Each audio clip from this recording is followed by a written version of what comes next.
जय हिंद प्यारे साथियों, आप सभी कैसे हैं। उम्मीद करते हैं आप लोग बहुत ही मस्त होंगे, स्वस्थ होंगे और मन लगाकर पढ़ रहे होंगे। प्यारे साथियों, आज हम लोग वन शॉर्ट वीडियो देखने वाले हैं जहां प्रश्नावली 1.2 को समाप्त कर दिया जाएगा।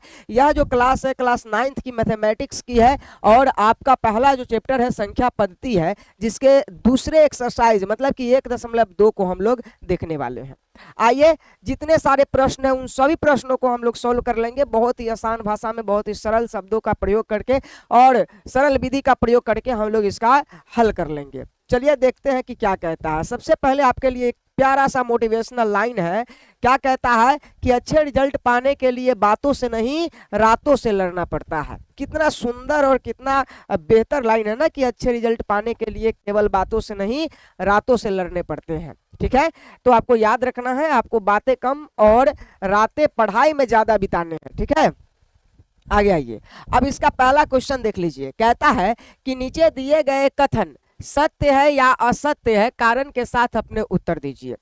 जो पहला क्वेश्चन है वो कहा कि नीचे दिए गए जो कथन है, मतलब कि बात जो कही गई है नीचे, वो सत्य है माने सही है या गलत है, आप उसका कारण सहित उत्तर दीजिए। अगर गलत भी है तो बताइए कि क्यों है, और सही भी है तो बताइए कि क्यों है। चलिए, इसके 3 प्रश्न है। पहला का पहला है, फिर दूसरा है, फिर तीसरा है, तो हम एक एक करके तीनों को देख लेंगे। पहले क्वेश्चन का पहला प्रश्न ये आपके सामने रहा, देख लीजिए। अब इसे हम लोग हल करके देखते हैं कि यह कथन जो है सही है या गलत है।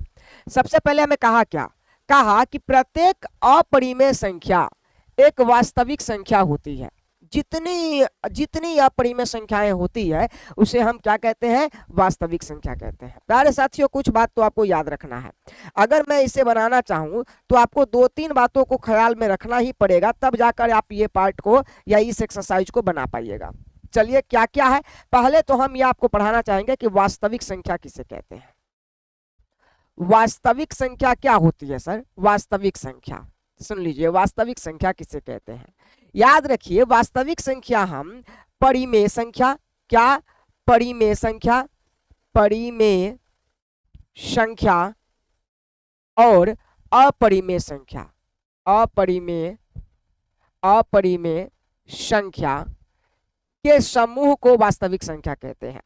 कह सकते हैं कि जो परिमेय संख्या है और जो अपरिमेय संख्या है, दोनों को अगर एक जगह पे हम मिला दे तो उसे हम क्या कहते हैं, वास्तविक संख्या। कुछ इस तरह से इसे हम समझ सकते हैं, जैसे ये क्या है, पिता है, क्या है, पिता है, और इसके 2 पुत्र है। एक क्या है, एक यहाँ है पुत्र और एक यहाँ है। देख लीजिए थोड़ा सा, एक यहाँ और एक यहाँ पुत्र है, दोनों पुत्र है। यानी हम ये कहें कि परिमेय संख्या का जो पुत्र है वो भी कौन है, वास्तविक संख्या के पुत्र है, और अपरिमेय संख्या जो पुत्र है वो भी किसका है, वास्तविक संख्या के पुत्र है। यह दोनों के पिता कौन है बताइए, तो ये दोनों के पिता है जो वास्तविक संख्या है। अब जरा सा हम आपसे 1-2 प्रश्न करते हैं। अब जरा बताइए कि क्या जितनी, अच्छा एक और बात पहले तो ये समझ लेते हैं, तो ये अगर परिमेय संख्या है तो कौन कौन सी संख्याएं परिमेय होती है, तो याद रखिएगा, जो बट्टा में लिखा जाए उसे हम परिमेय संख्या कहते हैं। जैसे 3/2 -2/3, ये सब परिमेय संख्या है। उसके बाद आप क्या कह सकते हैं, तो उसके बाद आप कह सकते हैं कोई भी सिंपल नंबर है, जैसे 1, 2, 3 यहाँ तक कि 0, समझे, ये सब क्या है, एक परिमेय संख्या है। समझे, यहाँ माइनस वाली भी संख्याएं क्या हो जाएंगी, एक परिमेय संख्या हो जाएंगी। ठीक है, जो संख्याएं रूट में होगा, जो संख्याएं रूट में होगी वो क्या होगी, अपरिमेय संख्या। जैसे रूट में होगा उसका वर्गमूल नहीं हो पाएगा तो क्या हो जाएगी, अपरिमेय। अब जैसे रूट में होने का मतलब ये नहीं है कि माइनस ये रूट अंडर 4 होना चाहिए, 4 तो वर्गमूल होगा, इसका क्या हो जाएगा, इसका तो ये 2 ही हो जाएगा, तो फिर गड़बड़ हो जाएगा। तो आपको याद रखना है कि जो संख्याएं रूट में हो, जिसका वर्गमूल नहीं हो सकता है, वो क्या कहलाएगा, अपरिमेय संख्या।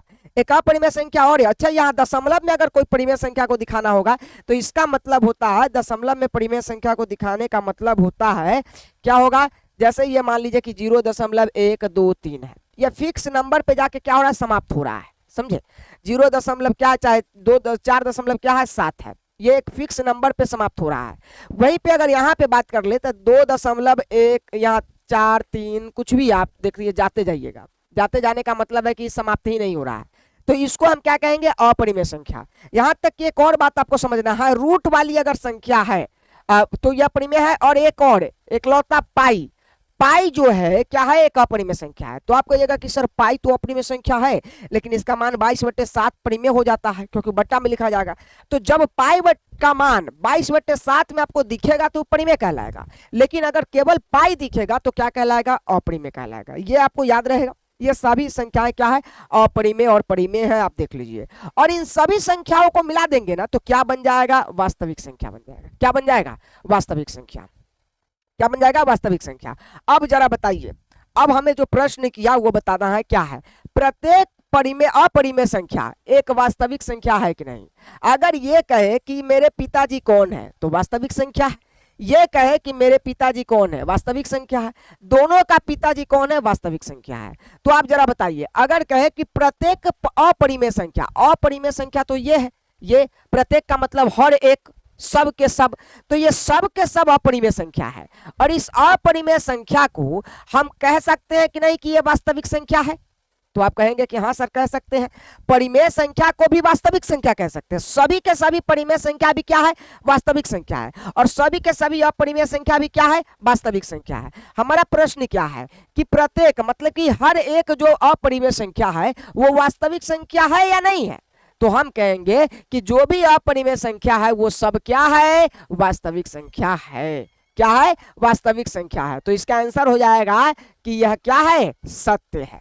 समझ में आ गया प्यारे साथियों, उम्मीद है कि यह समझ में आ गया होगा। यह क्या है, सत्य है, सत्य है। क्यों सत्य है, क्योंकि परिमेय संख्या तथा अपरिमेय संख्या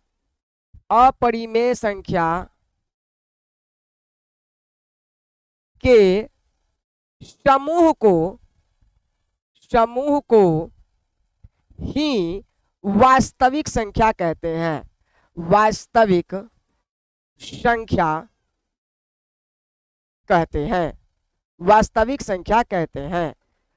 बस यही कारण पूछा था, कारण देख देंगे।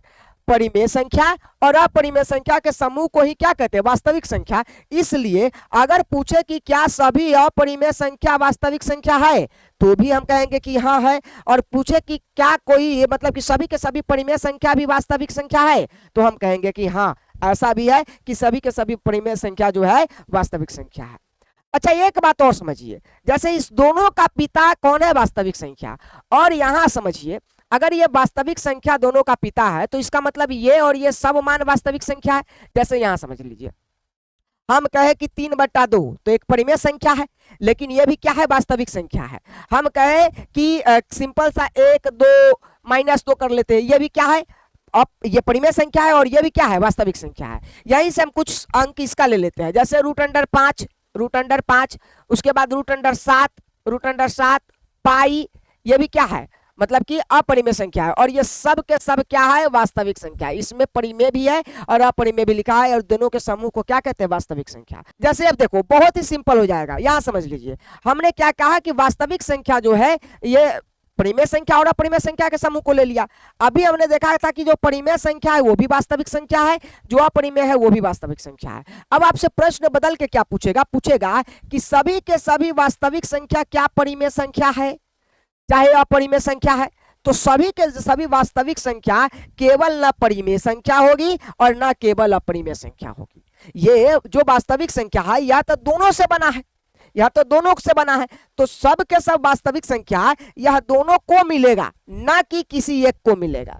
जैसे थोड़ा सा समझना, ये एक पिता का क्या है, ये एक पिता का घर है, ये एक पिता का क्या है, घर है, ये एक पिता का घर है, मान लो ये एक पिता का घर है, ठीक है, ये एक पिता का घर है। अब इस घर के, इस पिता के 2 पुत्र हैं, कितने हैं, 2 पुत्र हैं। जरा समझना, चीजों को आप आसानी से समझ जाएंगे। 2 पुत्र हैं। अब ये कहे यह पिता जो है, समझना, अगर मैं आपसे कहूं कि इसका घर कौन है तो यही आप बताइएगा ना, क्योंकि ये इसका पिता है। तो ये अगर पिता है तो इस बच्चा का भी घर तो यही होगा, क्योंकि पिता का ही घर तो बच्चा का घर होता है। और इस बच्चा का भी घर, इस पुत्र का भी घर कौन है, तो आप कहिएगा कि यही है। लेकिन अगर ये पिता कहे कि नहीं यह पूरा का पूरा घर हम इसको दे देंगे तो क्या उचित है, क्या यह संभव है।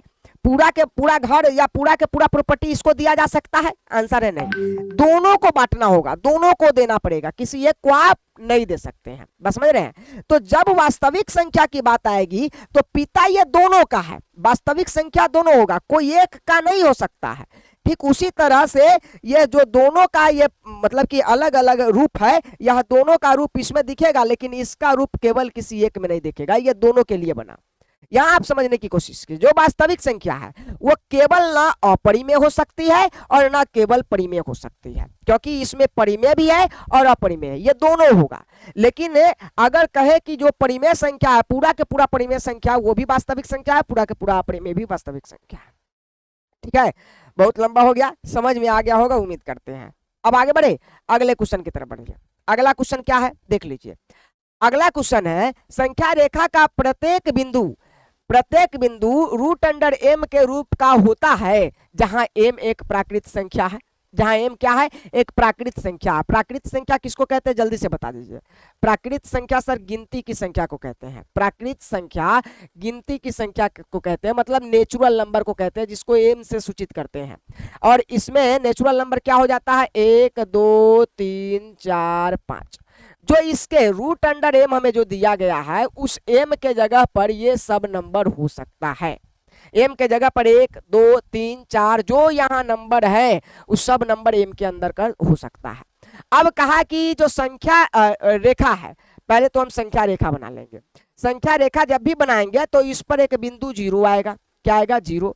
इसके आगे का जो संख्या होता है 1 होता है, 2 होता है, 3 होता है, 4 होता है, ऐसे बढ़ते जाएगा। इधर का संख्या होता है -1 होता है, -2 होता है, -3 होता है, और ऐसे बढ़ते जाएगा।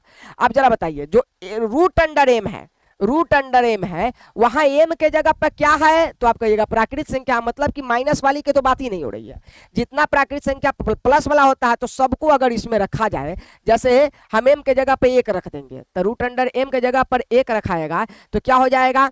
अगर m है और m के जगह पर 1 रखेंगे तो 1 होगा, 1 को हम तोड़ेंगे तो 1 ही हो जाएगा।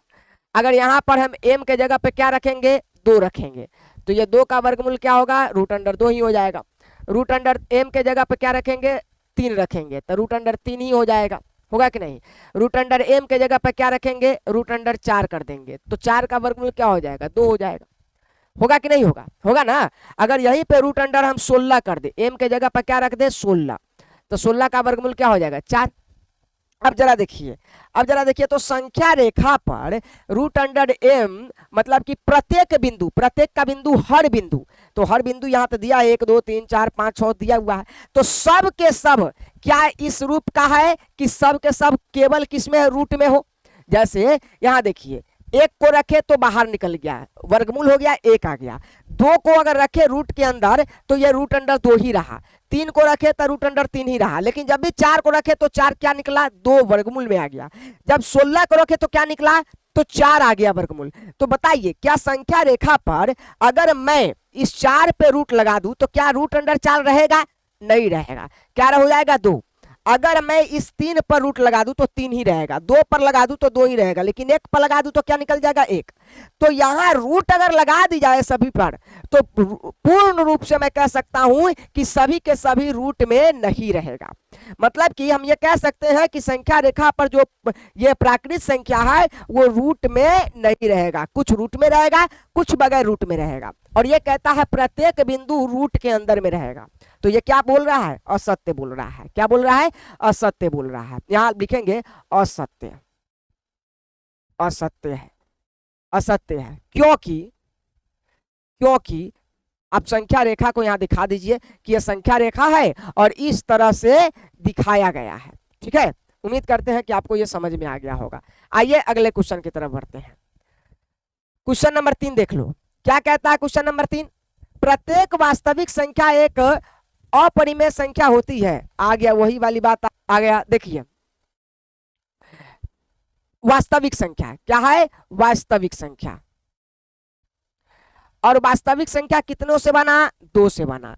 एक परिमेय संख्या, एक परिमेय संख्या, और एक क्या? एक अपरिमेय संख्या। अपरिमेय संख्या, यही 2 से ना बना है। अब जरा बताइए, परिमेय संख्या भी वास्तविक संख्या है, अपरिमेय संख्या भी वास्तविक संख्या है, लेकिन पूरा के पूरा वास्तविक संख्या क्या केवल अपरिमेय होगा? तो हमने पहले ही बता दिया है, ये पिता केवल एक पुत्र का नहीं हो सकता है, ये दोनों पुत्र का है, लेकिन एक पुत्र केवल पिता का हो सकता है। बस समझ रहे हैं, एक पुत्र इस पिता का हो सकता है, लेकिन यह पिता नहीं कह सकता है कि मैं केवल एक पुत्र का पिता हूं, यह दोनों को बोलना पड़ेगा। तो हम ये कह सकते हैं कि सब के सब वास्तविक संख्या क्या नहीं हो सकते? अपरिमेय नहीं हो सकते, वो परिमेय भी होगा। वो क्या होगा? परिमेय भी होगा। तो यहाँ क्या लिखा?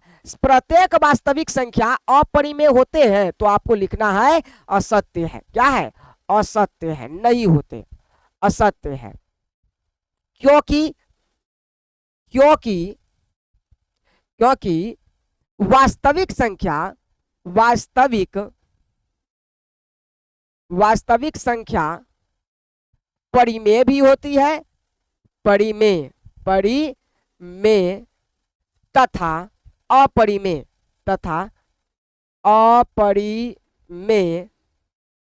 दोनों होता है, दोनों होता है। हो गया आंसर? क्या दिक्कत है भाई? आपके ये क्वेश्चन समाप्त हुए। आइए अगले क्वेश्चन को देखें। क्वेश्चन नंबर 2, क्या सभी धनात्मक पूर्णांक के वर्गमूल अपरिमेय होते हैं? लो, ये तो और चोटाई वाला बात कर दिया। सभी धनात्मक पूर्णांक, अच्छा पूर्णांक आप समझते हैं ना? थोड़ा सा इधर हम आपको रिवाइज करवा दे। पूर्णांक का मतलब क्या है? ये आपकी एक संख्या रेखा है, मतलब कि संख्या रेखा क्या? जीरो के बाद 1 2 3 4, ये सब इधर आ जाइए, -1 -2 -3, ऐसे जाता जाएगा। ये भी अभी आगे जाएगा, ये भी अभी आगे जाएगा, और ये सब के सब क्या है? पूर्णांक है। पूर्णांक का 3 खंडों में, एक धन का, मतलब कि 1 से आगे जाइए तो धनात्मक पूर्णांक, धनात्मक पूर्णांक। थोड़ा सा आपको बेसिक पढ़ना पड़ेगा, नहीं तो ये एक्सरसाइज हिले तक का भी नहीं। माइनस वाले को आ जाइए तो हम कहेंगे इसको ऋणात्मक पूर्णांक, और जो शून्य होता है उसको हम जीरो पूर्णांक या शून्य पूर्णांक कहते हैं। क्या कहते हैं? शून्य पूर्णांक। अब जरा बताइए हमें क्या कहा? कहता है कि सभी धनात्मक पूर्णांक, मतलब कि 1 से आगे वाला, ये वाला के बात हो रहा है, धनात्मक पूर्णांक का वर्गमूल अपरिमेय होता है। तो पहला देख लो, 1 है धनात्मक पूर्णांक, के है प्लस वाला कौन कौन है? जीरो ना प्लस का होता है ना माइनस का होता है। यहां से शुरू करो, प्लस वाला 1 2 3 4 5 ऐसे जाएगा, क्योंकि धनात्मक की बात कहा है। तो 1 हो गया, 2 हो गया, 3 हो गया, 4 हो गया, 5 हो गया, 5 हो गया, इसी तरह से आपका ये 6 हो गया, 16 हो गया, बढ़ाते जाओ। अब देखिए हमें कहा कि सभी धनात्मक पूर्णांक के वर्गमूल, तो पहले वर्ग लगाइए सब पर। देखिए वर्ग लगा दिए, वर्ग लगा दिए। अब आइए, वर्गमूल अपरिमेय होता है, अपरिमेय होता है, सभी धनात्मक पूर्णांक का वर्गमूल अपरिमेय होता है। तो आप आइए, अब इसका हम अगर वर्गमूल तोड़ेंगे तो क्या आएगा? 1 आएगा। इसका वर्गमूल तोड़ेंगे तो √2 ही रह जाएगा। इसका वर्गमूल तोड़ेंगे तो √2 कितना हो जाएगा? 3 ही रह जाएगा। इसका तोड़ेंगे तो 2 हो जाएगा। इसका तोड़ेंगे तो ये √5 ही रह जाएगा। इसका तोड़ेंगे तो √6 ही रह जाएगा, और इसका तोड़ेंगे तो √2 कितना हो जाएगा? √16 है, तो 4 चौका 16 हो जाएगा।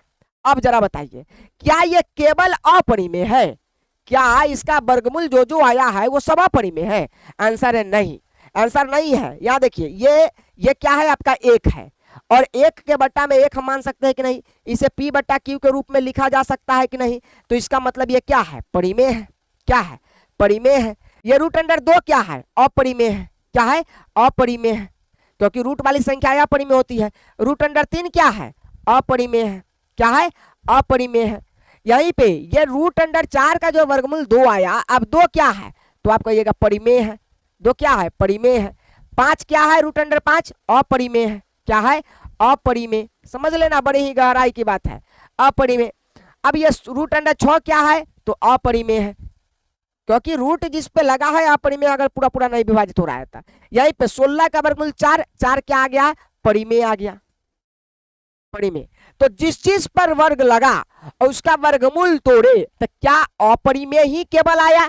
तो आंसर है नहीं, कुछ परिमेय भी आया है, कुछ परिमेय भी आया है, और कुछ अपरिमेय भी आया है।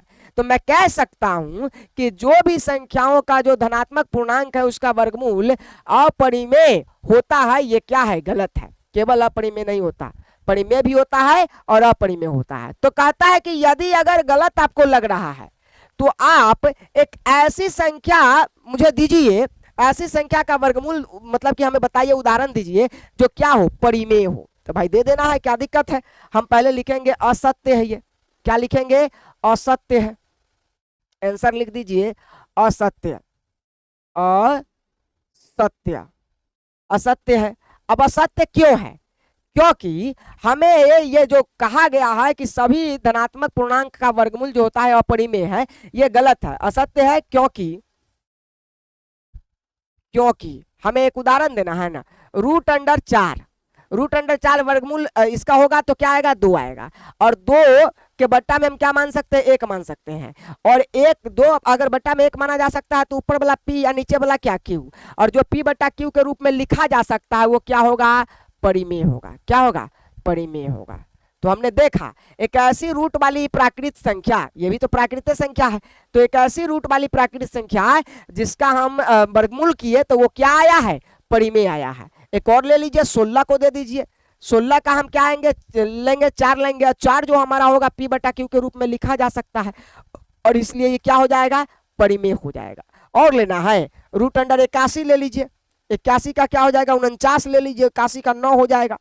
9 को हम लिखाएंगे तो p बटा q के रूप में लिखा जा सकता है, नीचे 1 माना जा सकता है, यह भी क्या है, परिमेय है। एक क्या, बहुत उदाहरण ले लीजिए जो रूट में है लेकिन उसका वर्गमूल क्या होगा, परिमेय होगा। ठीक है, आगे बढ़िए। तीसरा नंबर क्वेश्चन देखिए प्यारे साथियों, यहां याद रखिएगा, इन सब प्रश्न को कॉपी पे बनाया जाए तो बेहतर होता है। कहाँ पे, कॉपी पर। लेकिन हमारे पास उतनी अभी सुविधा नहीं है, जैसे मोबाइल है तो उतना बेहतर नहीं है कि उस ये मतलब कि उसका वीडियोस रिकॉर्ड हो सके। कैमरा से हमें करने नहीं आता है, इसलिए चाहे होता भी नहीं है कि ना है, नहीं पता है। तो आपको मैं कोशिश करता हूँ कि इस क्वेश्चन को बना दूं, आप कॉपी पे बनाने की कोशिश कीजिएगा। सबसे पहले हमें कहता है कि बताइए, दर्शाइए, दिखाइए कि संख्या रेखा पर √5 को किस प्रकार निरूपित किया जा सकता है। किस प्रकार √5 को संख्या रेखा पर दिखाया जा सकता है। तो सबसे पहले हम एक संख्या रेखा बनाएंगे। क्या बनाएंगे, संख्या रेखा बनाएंगे। 0 से शुरू करेंगे। मान लीजिए कि यहाँ क्या है, 0 है। क्या है, 0 है। यहाँ क्या है, 1 है। यहाँ क्या है, 2 है। यहाँ क्या है, 3 है। यहाँ क्या है, 4 है।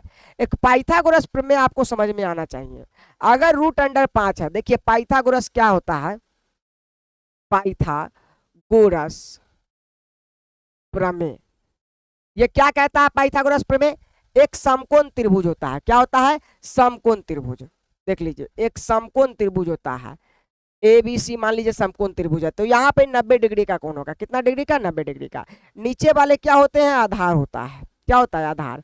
ये क्या होता है, कर्ण होता है। समकोण के सामने की भुजा को क्या कहते हैं, कर्ण कहते हैं। और ये क्या हो जाएगा, ये आप मान लीजिए कि लंब है आपका। क्या है, लंब है। अब जरा समझिएगा, हमें √5 जो दिया गया, मानते हैं कि वो क्या है, कर्ण है। क्या है, कर्ण है।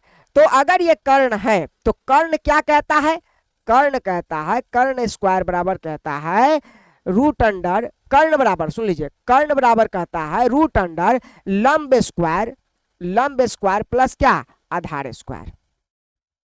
आधार स्क्वायर, लंब स्क्वायर प्लस क्या, आधार स्क्वायर। यानी जो हमारा कर्ण √5 है वो क्या करे तो हमें √5 मिल जाए। तो समझना, हमारा जो लंब है उसको हम क्या कर ले, आधार जो हमारा है 2 सेंटीमीटर रख ले, और लंब जो हमारा है 1 सेंटीमीटर रख ले। तो आधार के जगह पे हमारा आ जाएगा 2 का स्क्वायर, और लंब के जगह पे हमारा आ जाएगा 1 का स्क्वायर। ठीक है, तो हम क्या करेंगे, कर्ण बराबर 1 का अगर मतलब कि स्क्वायर करेंगे तो क्या हो जाएगा, 1 ही होगा। और 2 का स्क्वायर कितना होगा, 4। अब जरा बताइए, जो हमारा कर्ण आया √5 आया कि नहीं आया, आया ना। तो हम क्या करेंगे, मान लीजिए कि हम क्या करते हैं, 0 से शुरू करते हैं। हमारा आधार कितना माना गया था, 2। तो हम यहाँ 0 से 2 तक लेकर आइए और इस पर एक लंब मतलब कि खींचिए, जहां ये क्या बनाएगा, समकोण बनाएगा। क्या बनाएगा, समकोण।